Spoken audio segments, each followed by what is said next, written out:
television for entertainment and development. This is the TED Channel.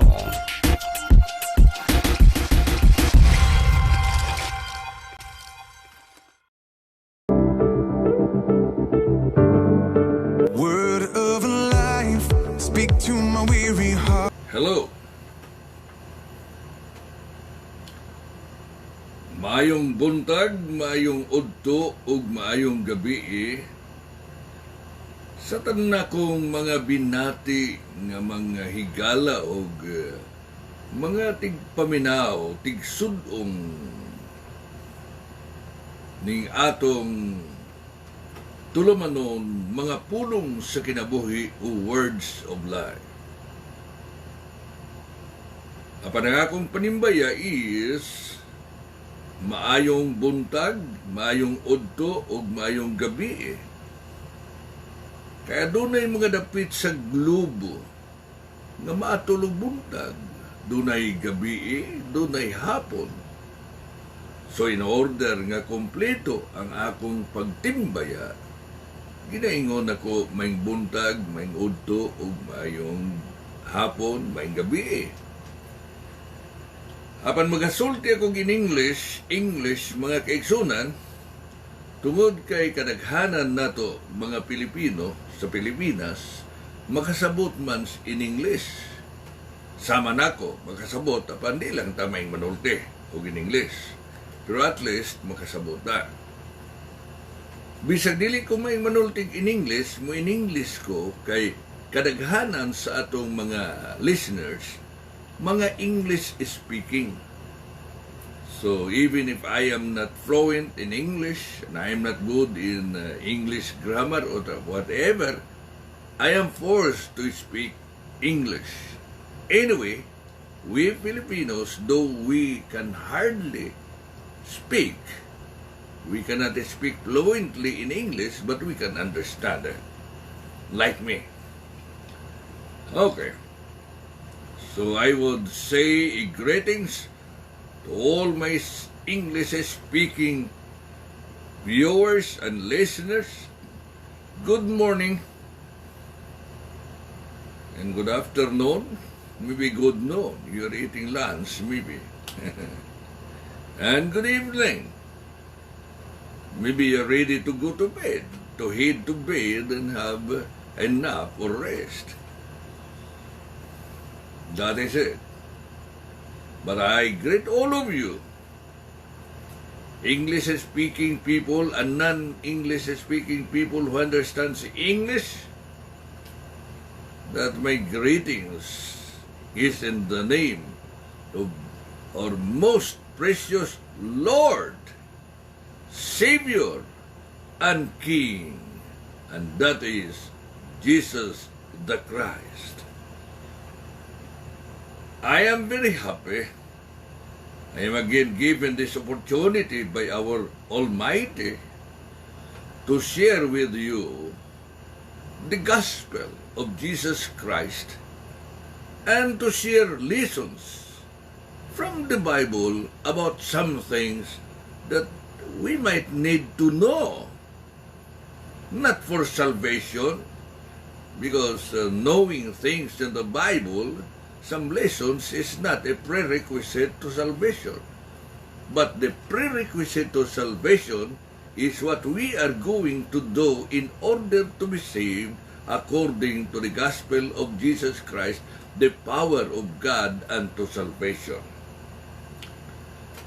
Now, first thing I will do is start weaving, because there are now listeners, viewers. So I have to wave, and I am very happy.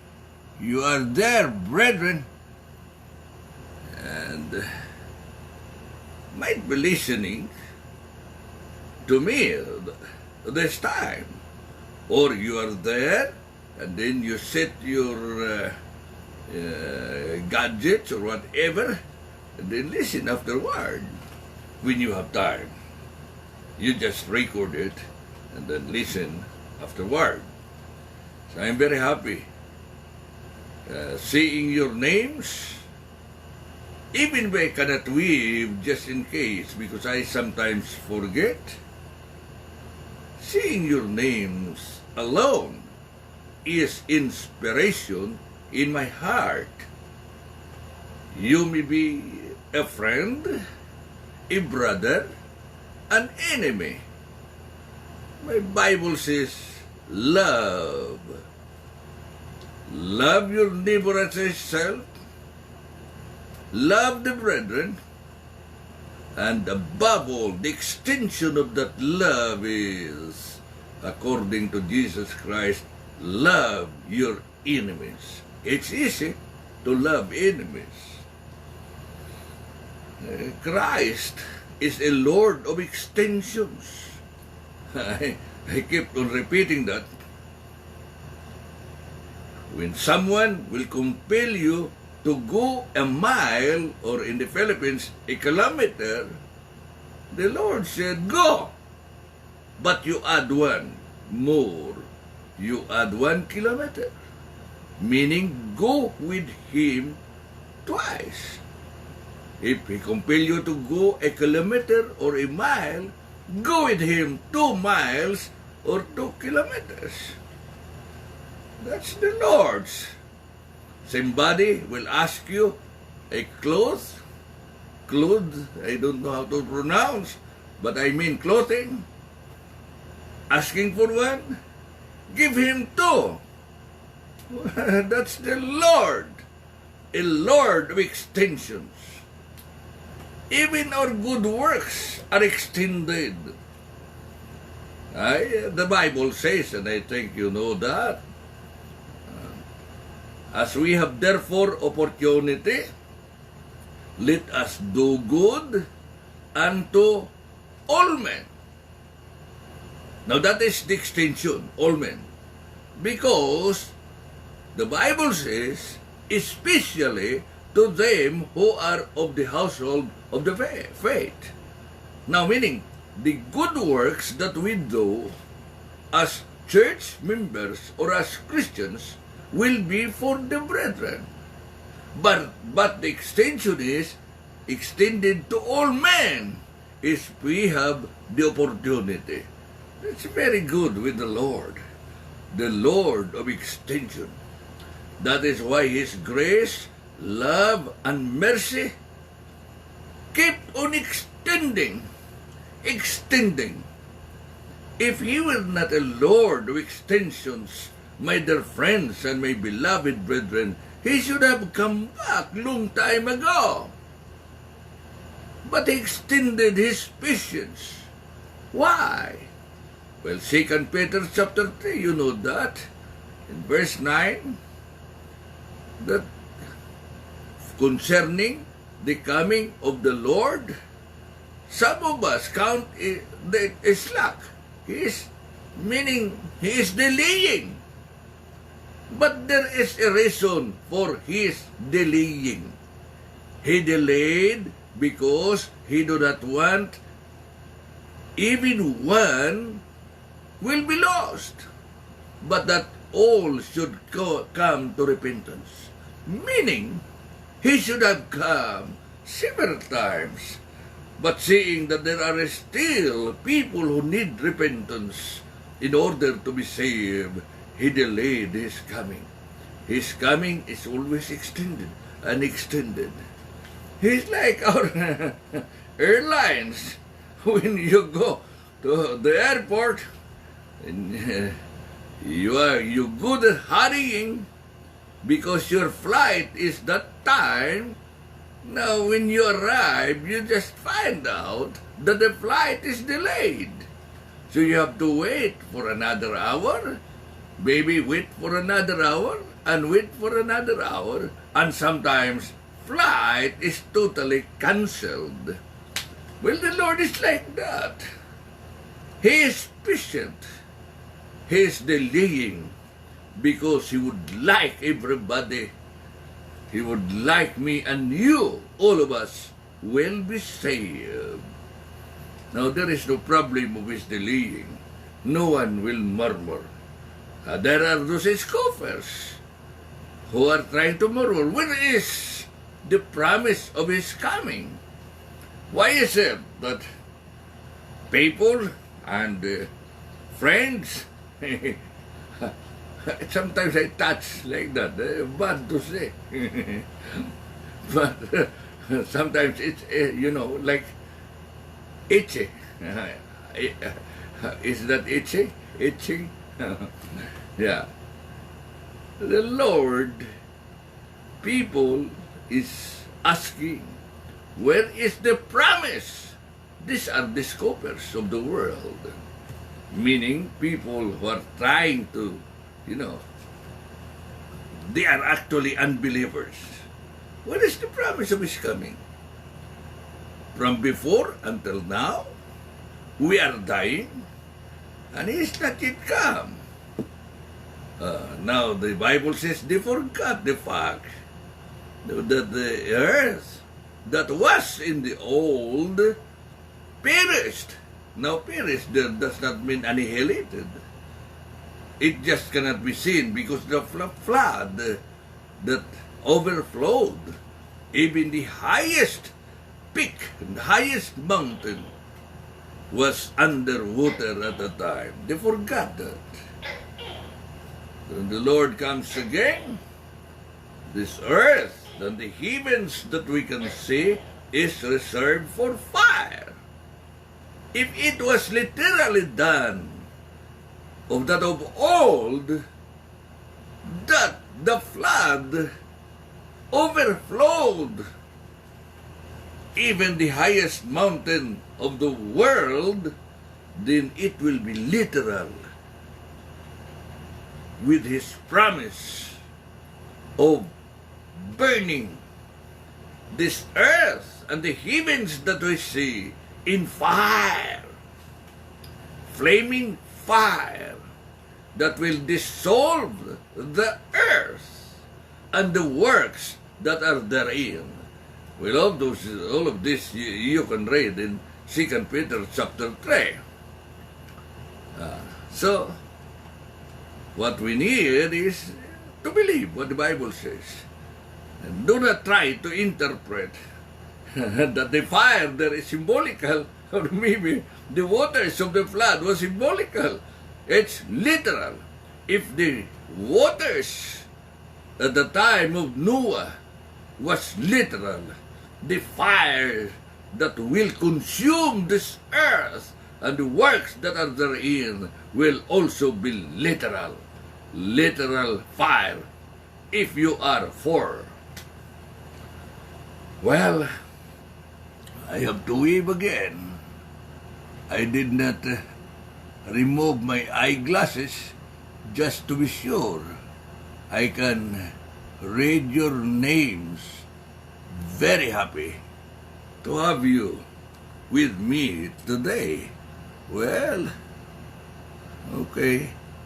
Oh, I cannot see myself anymore because your names are covering me in my cell phone. But anyway, I'm happy, as I said. Our study today will be concerning eschatology still, doctrine of the last days. Well, the last days actually, if you study the Bible, the Old Testament, from the Old Testament down to the New Testament, the present dispensation, the gospel age, the ministry of the Holy Spirit, the shepherding of the Lord Jesus Christ in this age, and the church was established on the day of Pentecost. These days are considered the last days. So, in the last days, there is a last day. And if you are in Christ now, Ephesians chapter 2 will tell you that we are in this age.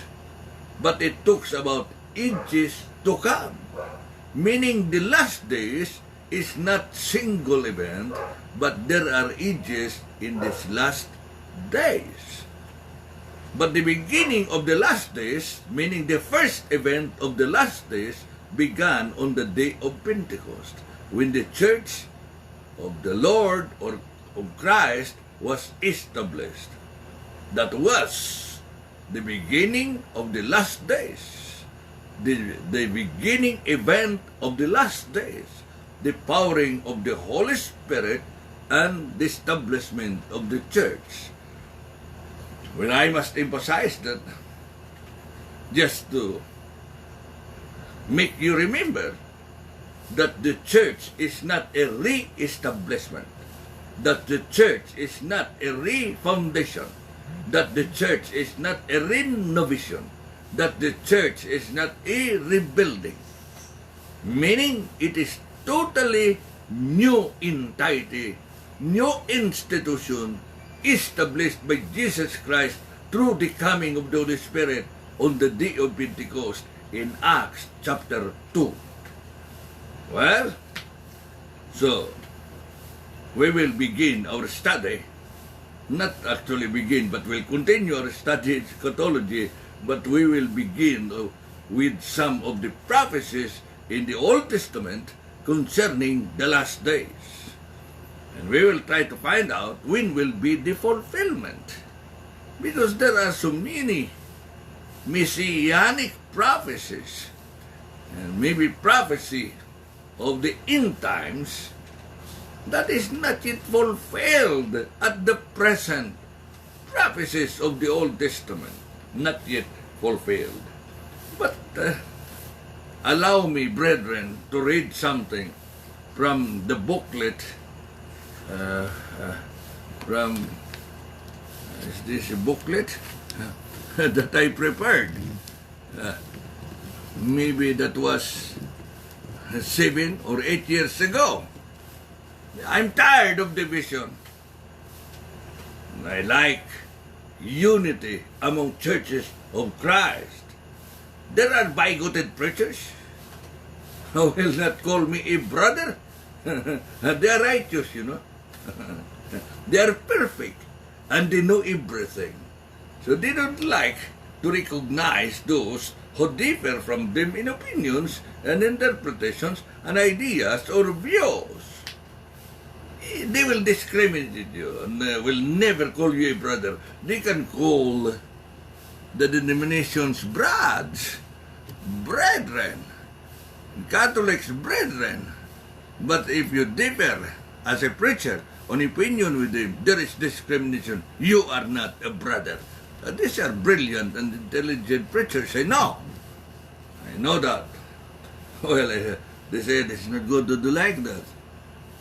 But I think you understand. There is something I'm stressing if I will try to...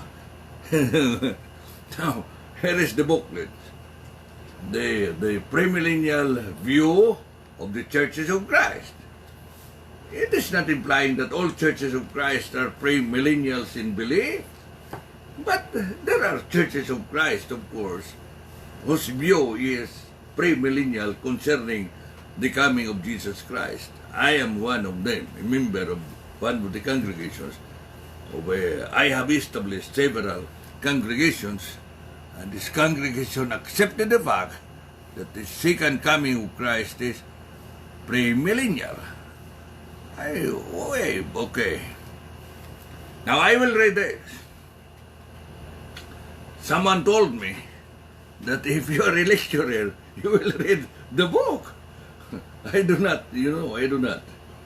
You must have a written outline or written lessons.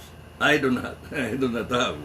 But I was advised to read if needed, so I will read this. This is the, let us say, introduction of my booklet. The introduction, the preface, maybe we call it preface if you would like, is addressed to Brother Ron Holbrook. He is a preacher, missionary of a so-called conservative and Amil against the millennial view. And I forwarded this letter that I wrote to him to several others, both of the premillennial and amillennial persuasion. Well, that is it. If only I can hand you, I will give this to you. Or if you want to request, the hard thing is I have no money for mailing. It's very costly to mail, you know. But here is the letter. I made a caption on top of it, neither premill, meaning premillennial, nor postmillennial, nor amillennial. I'll just read. This will be the first 30 minutes. Dear Brother Ron, I hope American Brethren knows Brother Ron Holbrook. He is, of course, in Kentucky, and I visited him once in his hometown or home city, and he visited me in Louisville, Kentucky also. And this is what I said. Dear Brother Ron, we were friends. Good morning, brother.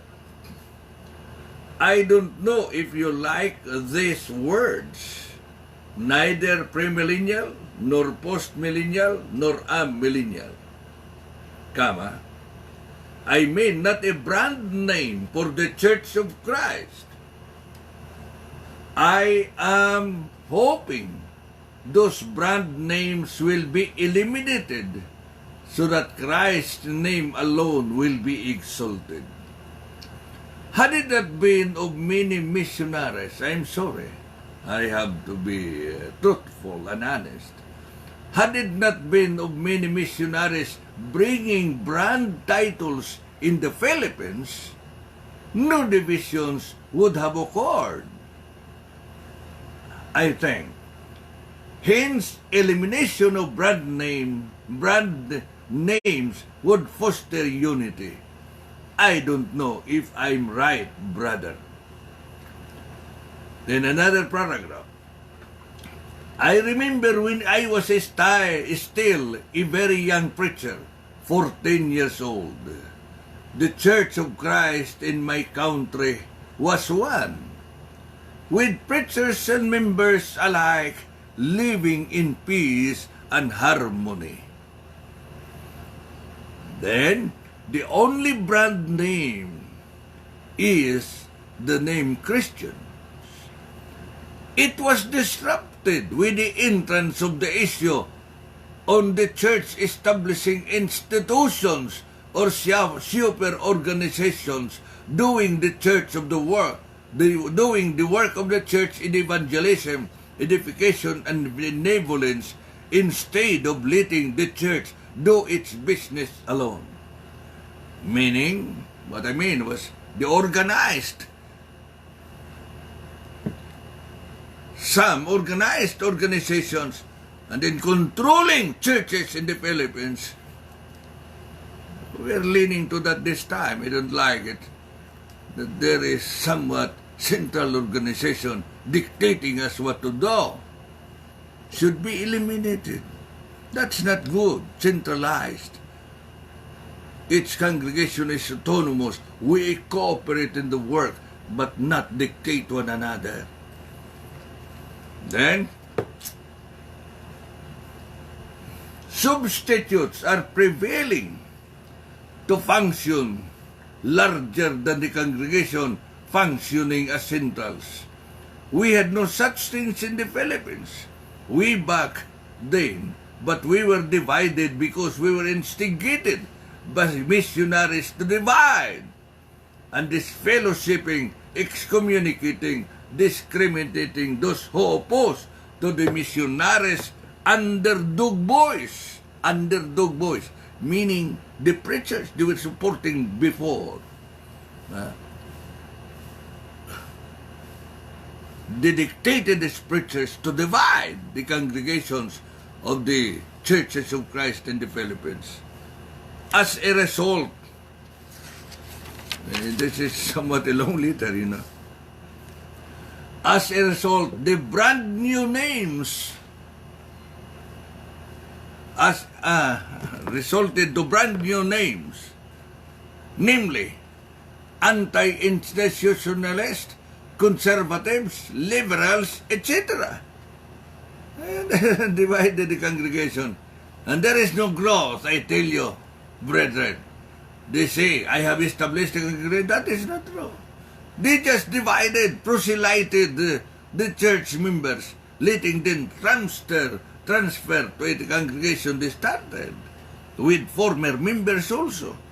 And then, I continue reading. I am a Christian who happens to be against organizations doing the work of the church other than the church itself. And I am against using the church money other than where it is intended for. Then, close quotations, for the saints. I just don't believe the issue to be test of fellowship. So I remained loyal to where I first belonged. Even then, I was a victim of intolerant preachers, so I became a part of a divided church, a reality I cannot deny and ignore. Another paragraph. Then came the issue with both sides having different views, interpretations, and opinions of the details of the second coming of Christ, producing brand names as premillennials, postmillennials, amillennials, etc. So sad, I was branded premillennial. But because I think there is error. But I was in the established congregation of postmillennials and amillennials, I reaped the consequence. I was excommunicated. That is said later if you want it. This is to Brother Ron. I was excommunicated by order of a big missionary. I mean, missionary who stayed in the Philippines. I have not done nothing. Missionaries, many, staying in the Philippines for many years, have not established any congregation. Filipinos are establishing the congregation, and they report to America that it is their work. We work in the Philippines. Preachers work in our own method and way in order to reach the lost for Christ. And yet some Americans are reporting it to America as their work. Well, that was what happened. Then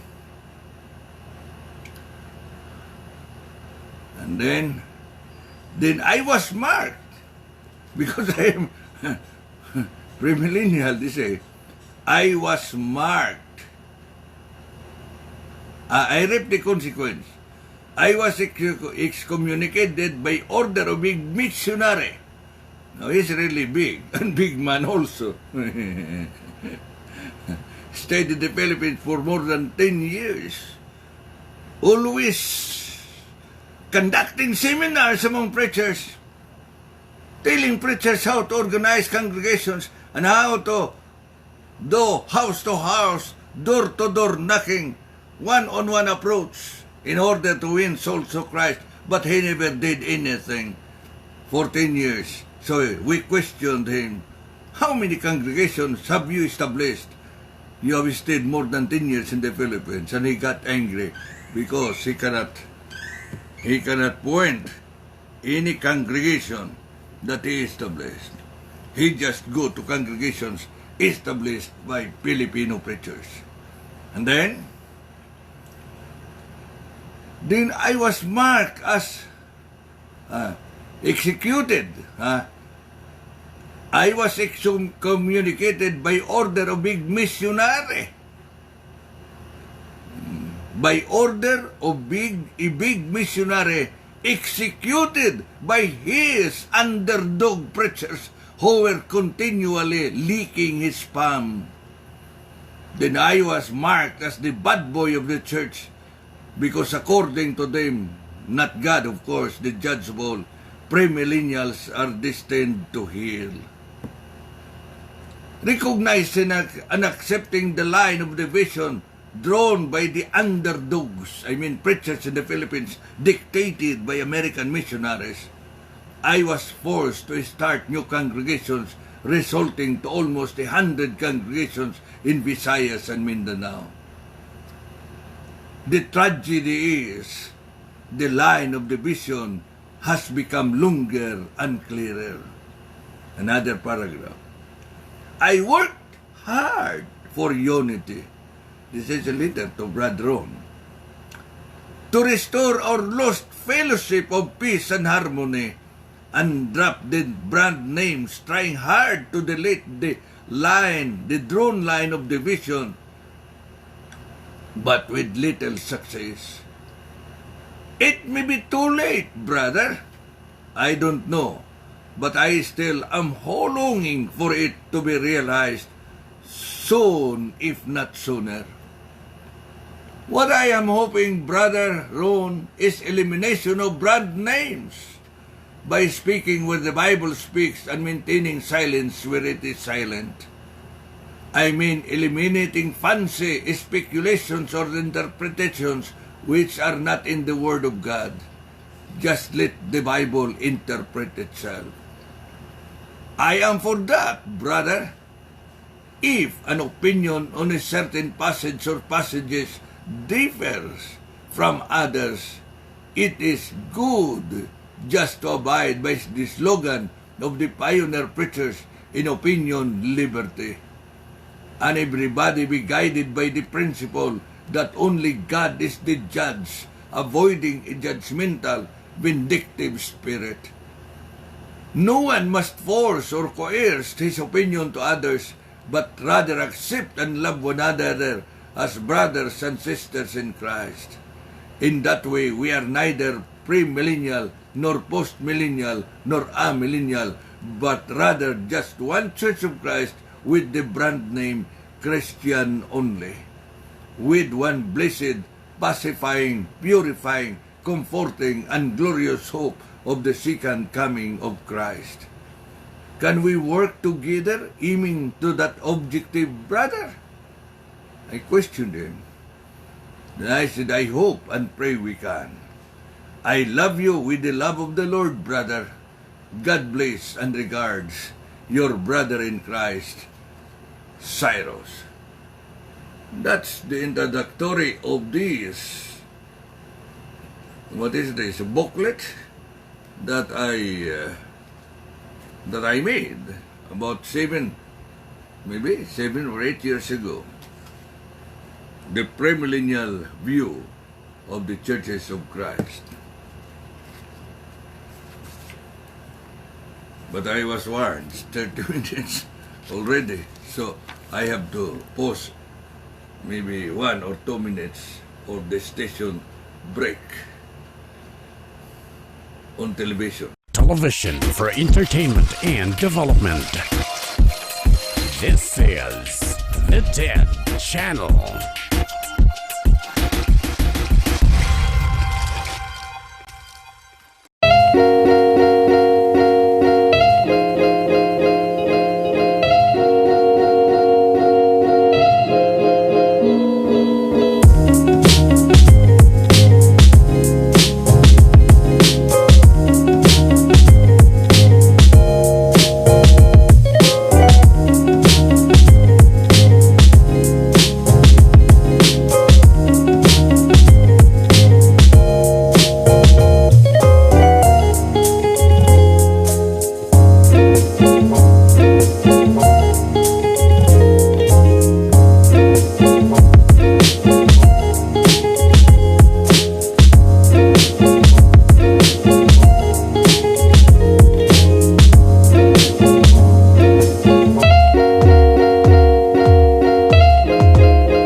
Kami. I want to congratulate you on the opening of your clinic. I'm sure it's going to be a major success.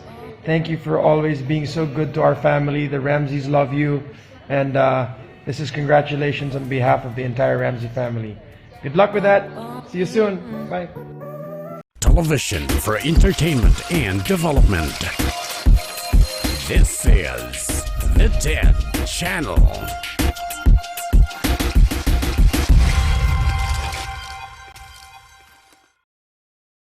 Okay. Thank you. Now, that was the letter I wrote to Brother Ron Holbrook when we began associating. Fellowshipping. I long for a time at a time to talk to him. Because he contacted me many years ago and asking about some preachers, are they working with me? And I told him, yes, they are working with me. He was in doubt of them because they were already supporting these people and yet they are associated with me. So these preachers were advised by him or by them, to disassociate themselves from me so that they will continue supporting them. And so we lost preachers. They are there. You know, the power of dollar. Now, since the time I long to see Brother Ron Holbrook, and I told some of their preachers, preachers who are associated with him, that when he comes to the Philippines and conduct maybe a lecture or seminar, that they invite me so I can see Holbrook. But sorry, I was never invited in their seminars and lectures.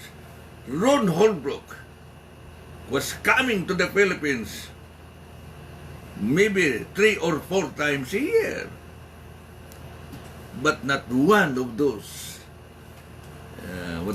not one of those seminars was I invited. But I was invited. I hope that's right English. But one seminar, incidentally in Cagayan de Oro, where I am now,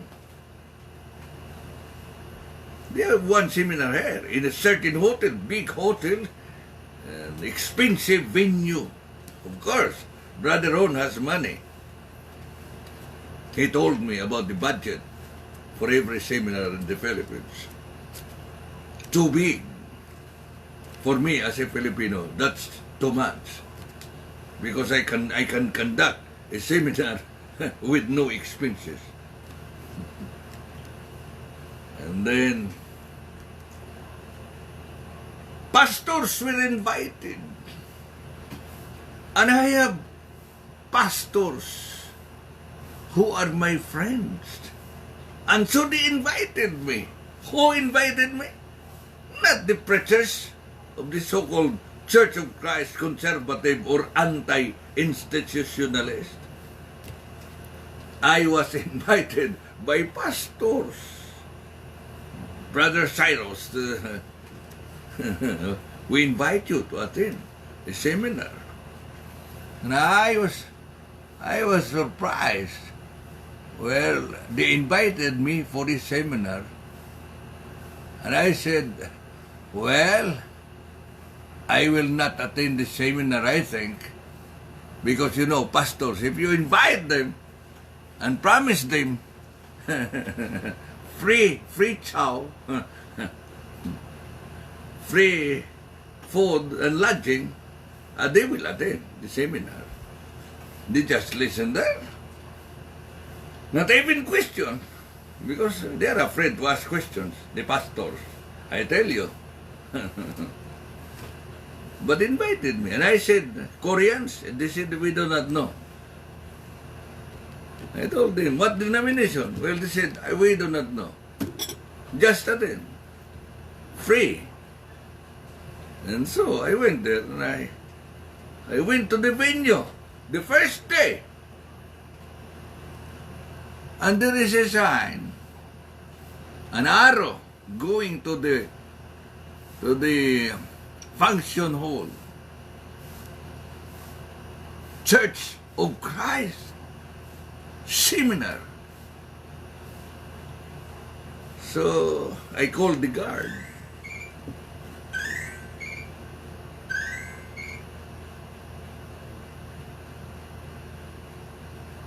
And I asked the guard, who is conducting a seminar? Koreans? And he said, Americans. I said, Americans? I did not know. This is Church of Christ. I am of the Church of Christ. But I did not know. They said, well, it is Church of Christ. They have now there some preachers. Huh? So I went. And there I saw the preachers who discriminated me, excommunicated me. They was there. And I said, oh, surprise! You did not invite me, but I am here. If you don't like me to attend, just tell me. Because instead of you to invite me, I was invited by the pastors of denominations that you invited to attend. Why not invite me? Well, he said, sorry, Reverend Cyrus. Sorry, Brad Cyrus. We forgot. I said many times, Brother Ron conducted seminars, and I am always available to attend if I will be invited, but you never invite me. And now, by accident, I am here. What can you say? He said, well, you attend. Now I am a different preacher. When I have some seminars, lectureships, and maybe forums, I invite every preacher. Every preacher. No discrimination. But most of the preachers will not attend because Cyrus is premillennial. But I told them, in your seminars, lectures, or whatever, you invite me. I'll be there. Even if you will not let me or give me time to lecture, I'll be there. And so I attended. Pastors were there. And they said, the pastor said, Brad Cyrus, we did not tell you that this is Church of Christ. And I said, why? Well, the pastor said, they warned me not to tell you that they have seminar. You see, brethren, they invited the pastors of different denominations and warned the pastors not to tell me that there is a seminar that will be done by Ron Holbrook and his companions. That was a very surprising, amazing discovery. Well, I attended 5 days. Nice. What is not nice is on the last day of the seminar, the attack is on the premillennial view of some preachers. It is wrong, it is wrong, it is wrong, it is false, it is false. You go to hell if you believe that the second coming of Christ is premillennial. But they don't tell us what is right. They just keep on criticizing that it is wrong. What they should do is to tell us what is right. Do not tell us what is wrong. Because if you will tell us the right, then we will know what is wrong. But nothing. Just keep on condemning wrong, wrong, false, false. Go to hell, go to hell. And I said, good. And then I told the preachers, now please tell Brother Ron, I would like to talk to him, or that I will be given opportunity to talk to him. And you see what the reason is? They are listening now. I know some of them. I can read their names. Brother, we have no power to tell Brother Ron. So they are afraid of that missionary. That is mentality of Filipino preachers being dictated by the American missionaries, because these missionaries are powerful in their support. If they commit an error or they offend the missionary, their supports will be cut off. I am not afraid of that, because I need unity and I need to be free Christian and free preacher. That I will not be dictated of what to teach and preach, as far as I believe I teach and preach what the Bible says. And then there was a break during the seminar. Brother Ron stood up and talking to the preachers. And behind, I was there. Then Brother Ron happened to look at me. And I waved my hand. And Brother Ron waved his hands. And then he made a sign for me to go near to him. So I went there. We shook hands. And I said, Brother Ron, I know you. You wrote me a letter many years ago. I am your brother, Cyrus Hisolga. He said, oh yeah. I remember that. It's very good you attended, Brother Ron. If they only informed me of your seminars, we should have met many years ago. But these preachers will never invite me. I am very happy. I saw you now. Glad to see you. You are my brother in Christ. So, beginning with that, we communicated, went to America, communications, and so I wrote this letter to him. Then we had 13 seminars. 13 seminars. I was the facilitator, and every seminar, more than 30 people, 30 preachers, premillennials in belief. So all these seminars can be called seminars for premillennial people. We went to different places, Mindanao and Visayas in the Philippines. 13 seminars conducted by Ron Holbrook and Cyrus Hisolga, because I was facilitating the seminar, sponsored by Brother Ron. Nice! We established friendship. I was very happy thinking that it will be, or it will pave the way for unity, and real and honest and heartily unity by heart. Every seminar, 5 days,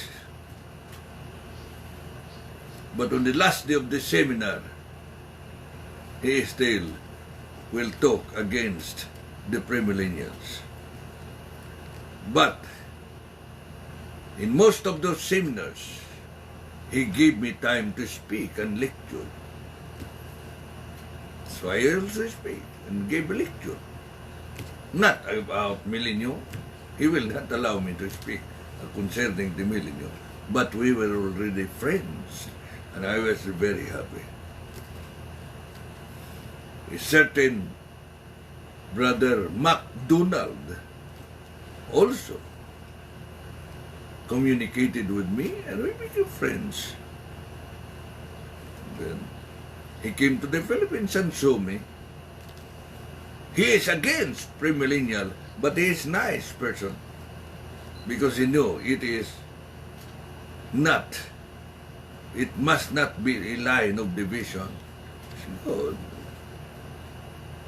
But after the 13 seminars, sensing that I will not stop teaching the fact that I learned that the second coming of Christ is premillennial, Brother Ron disassociated with me. But his letter is in this. As introduction of this, the premillennial view of the, but my letter for him, I mean, is in this. The premillennial view of the churches of Christ.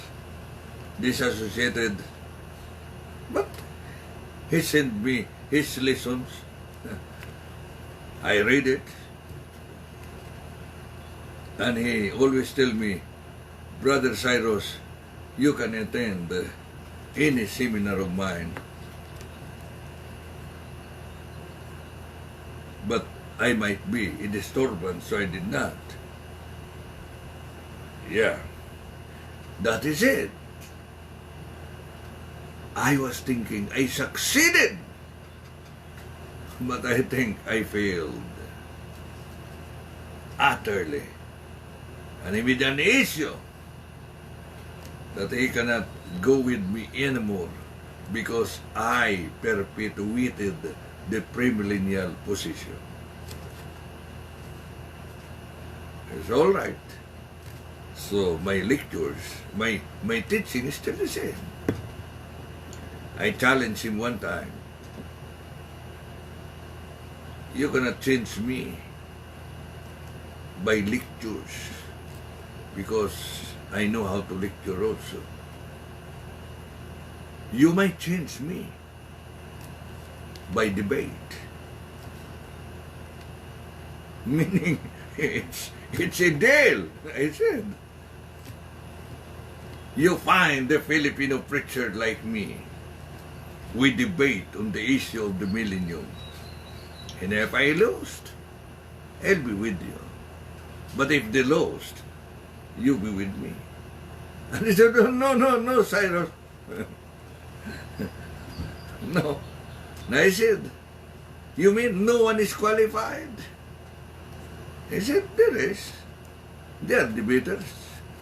Good. Why not debate me? He said, no. I know you. I said, how about you, Brother Ron? Would you like? I heard that you are also a debater. And you love debating. He said, no. Well, I did not force him anyway. I know debating is not good sometimes. But if it is necessary, it must be done to make the issue clear, whether I am teaching false doctrine or not. I must be proved wrong before I will be convinced. But just keep on repeating, I am wrong, and you're not telling me what is right. It's different. So we, of the premillennial persuasion, meaning preachers who happen to believe that the second coming of Christ is premillennial, we do not keep on saying, amills are wrong, false, premills are, postmills are wrong, those who believe in 70 AD are wrong, they go to hell. We do not say that. We say, in opinion, that is wrong. But to say they will go to hell because of that, no, you can never hear that from me or from any preacher who happen to believe, any preacher who happens to believe that this second coming of Christ is premillennial. But what are we doing? No, if ever I will discuss about the second coming of Christ, prophecy, and the millennium, I will just present what I believe to be taught by the Word of God, what is right in the Bible. I will say, this is what the Bible teaches. This is what is right. But I will never say, those who are against it are false preachers and will go to hell. Never.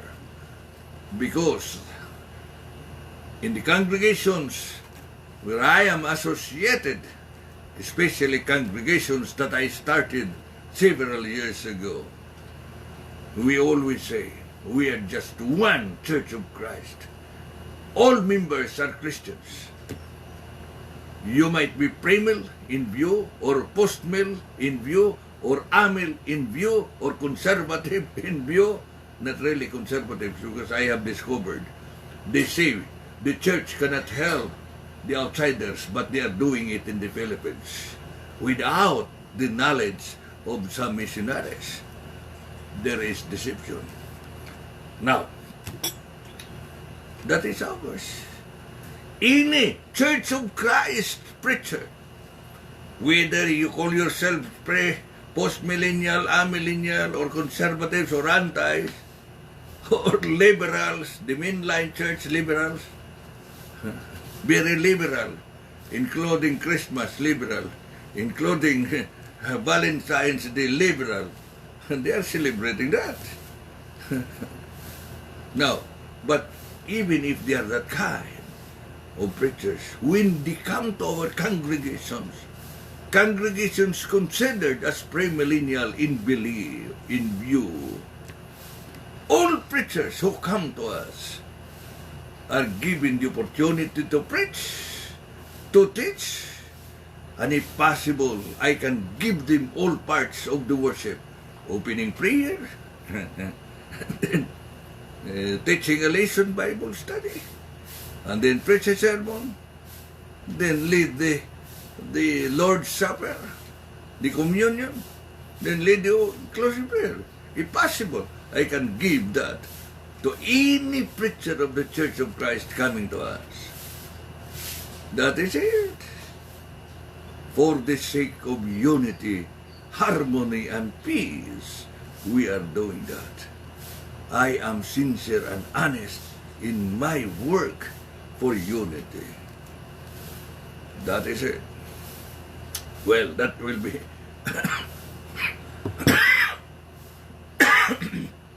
excuse me.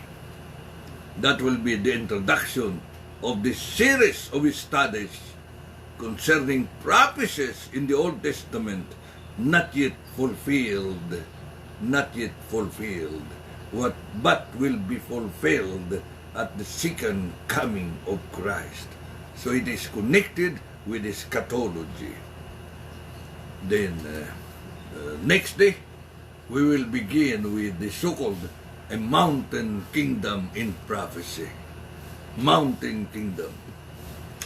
You will be amazed, surprised of discovering that the interpretations will not fit what the Bible teaches. I will deal with the mountain prophecy first of Isaiah chapter 2. To see if the interpretation that is fulfilled on the day of Pentecost in Acts chapter 2, 30 or 33 AD. We will study that, brethren. I will just let the Bible speak. Explain maybe, but I will not add or subtract what is written. What is written is true, and we must believe it. Isaiah chapter 2, 1 to verse 4. You will discover that there are things hidden from you, and that there is somewhat dishonesty maybe in interpretation, or maybe the interpreter, the preacher, is confused. But I am not saying false teachers, false preachers. They are my brothers and I love them. We are all members of the one body, the Church of Christ. We just happen to be in different camps, but the same Church of Christ. It's like our armed forces of the Philippines. Not all are Philippine Army. Some are Philippine Navy. Some are the PNP. Some different camps. But they are just one armed forces of the Philippines. One Church of Christ might be in different camps. We must be in unity because we are just one Church of Christ. In unity, there is strength. That's always is my challenge to every preacher of the Church of Christ. I hope we will succeed, brethren. When you keep listening to me about that unity, that we will work together, please help me work for unity. We can help each other. We cooperate. 1 hour. Yeah. I am told by this little thing to stop. It's 1 hour.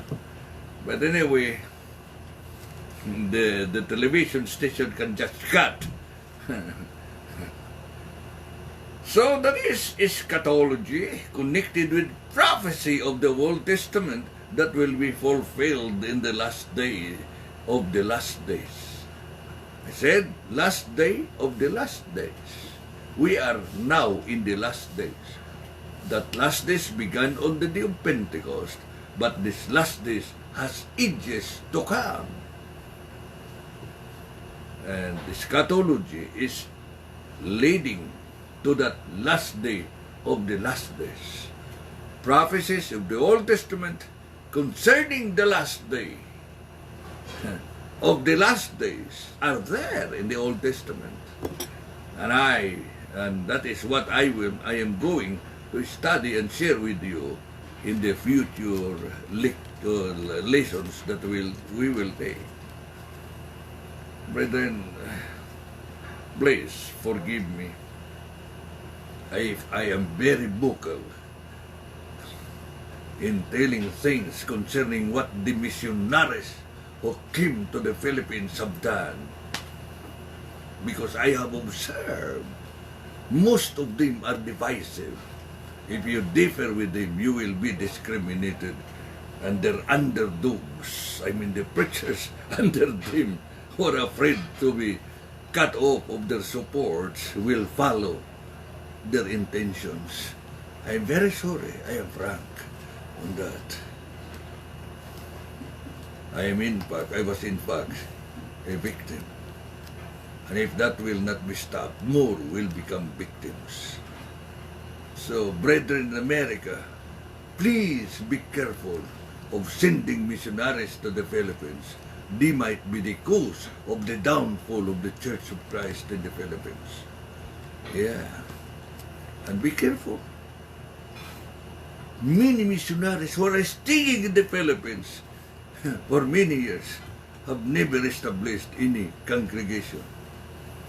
They just keep on telling preachers, go, do this, like that. Now, the right way of teaching is you to be an example of doing it. That is why one of my old preachers, I respect him. He is superior to me as a preacher because he is ahead. He is not superior, but he is senior. I'm sorry, not superior. He is senior. I am junior. He received a letter many years ago, asking him, would you like that we come again to the Philippines and we stay there as missionaries? He answered him, yes, I like it. But when you come to the Philippines, please work as a preacher, evangelist. Do house-to-house work, door-to-door knocking. You show us how to do it. You be an example. Not seminars, not lectures. We know how to conduct seminars and lectures. And we are more effective than you in conducting seminars because we know how and what must we do as Filipino preachers. But if you come just to dictate us and conduct seminars and conduct lectures and report to America that you have accomplished something, that is not accomplishment because we know that. What if you will come, he said, you do door-to-door knocking, establish congregation. And the Americans who wrote him did not come. I will tell you, still there are American preachers calling themselves missionaries, coming to the Philippines, doing lectures, seminars. It's always in our dialect, balik-balik.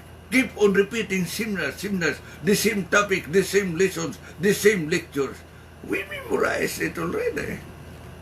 Now you're just wasting money coming to the Philippines and then teaching us the same thing. Oh, I'm frank and honest. I'm very sorry. Forgive me if I am wrong. Okay? That is for Church of Christ. Listen. Thank you very much, my dear friends and my beloved brethren. If you would like to contact me, I think it is in the caption. My cell phone number is 0921-2165-481.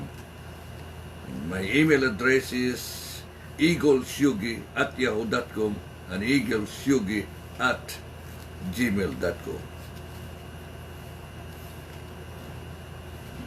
Please, if there are American preachers or missionaries coming to the Philippines, just help us do the work.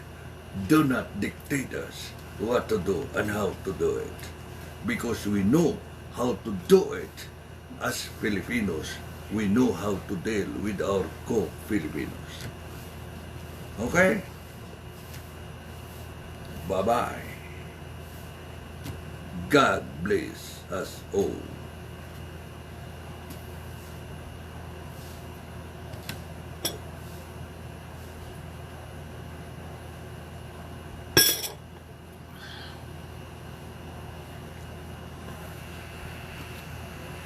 Television for entertainment and development.